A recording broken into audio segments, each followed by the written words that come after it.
السلام علیکم ناظرین، آپ دیکھ رہے ہیں YouTube channel health tips Usama. ناظرین، آج کا جو ہمارا ٹاپک ہے وہ ہے واک کرنے کے فائدے اور ہمیں واک کس ٹائم کرنی چاہیے اور اس کے کیا کیا فائدے ہوتے ہیں میں آپ کو بتاؤں گا۔ آپ ویڈیو پوری دیکھنا، انشاءاللہ آپ کو بہت فائدہ ہوگا۔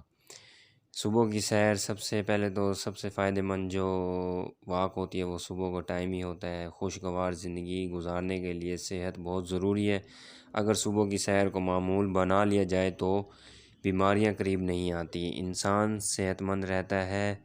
یہ رات جلدی سونے اور صبح سویرے جلدی اٹھنے پر سختی سے عمل کیا جائے وہی لوگ تندرست اور توانا اور حشاش پشاش رہتے ہیں۔ صبح کی تازہ ہوا انسانی دماغ کو تیز اور تر و تازگی بخشتی ہے، سستی دور ہو جاتی ہے، انسان سارا دن چست اور پھر پھرتیلا یا رہتا ہے۔ صبح کے وقت بڑا خوشگوار ماحول ہوتا ہے، پرندے درختوں کی سرسبز ڈالیوں پر جھومتے دکھائی دیتے ہیں جس سے طبیعت پر اچھا اثر پڑتا ہے۔ جو لوگ صبح کی سیر کرتے ہیں وہ طویل عمر پاتے ہیں، جو لوگ صبح کی سیر نہیں کرتے وہ جسمانی اور ذہنی طور پر کمزور ہو جاتے ہیں۔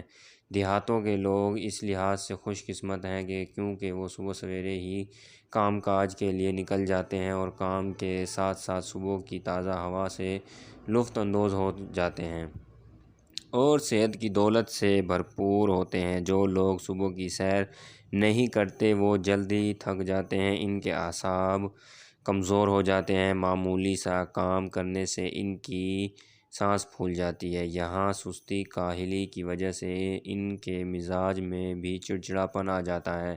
انسان کے لیے ضروری ہے کہ صبح کی دیر کی جائے تو درخت کے حسین مناظر سے لطف اندوز ہوتے ہیں اور طبیعت کام کرنے پر مائل ہوتی ہے۔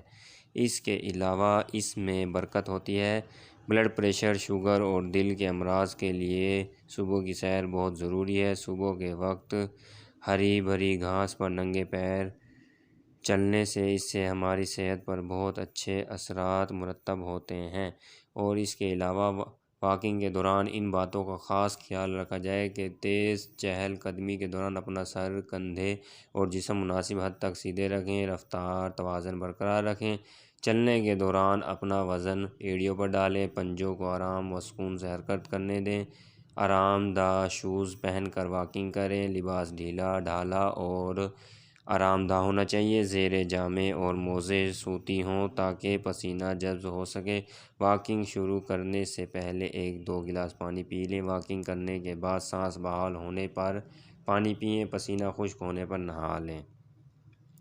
ناظرین، یہ تھی ہماری آج کی ویڈیو اگر آپ کو اچھی لگی ہو تو لائک شیئر ضرور کرنا اور کمنٹ میں اپنی رائے بھی دینا۔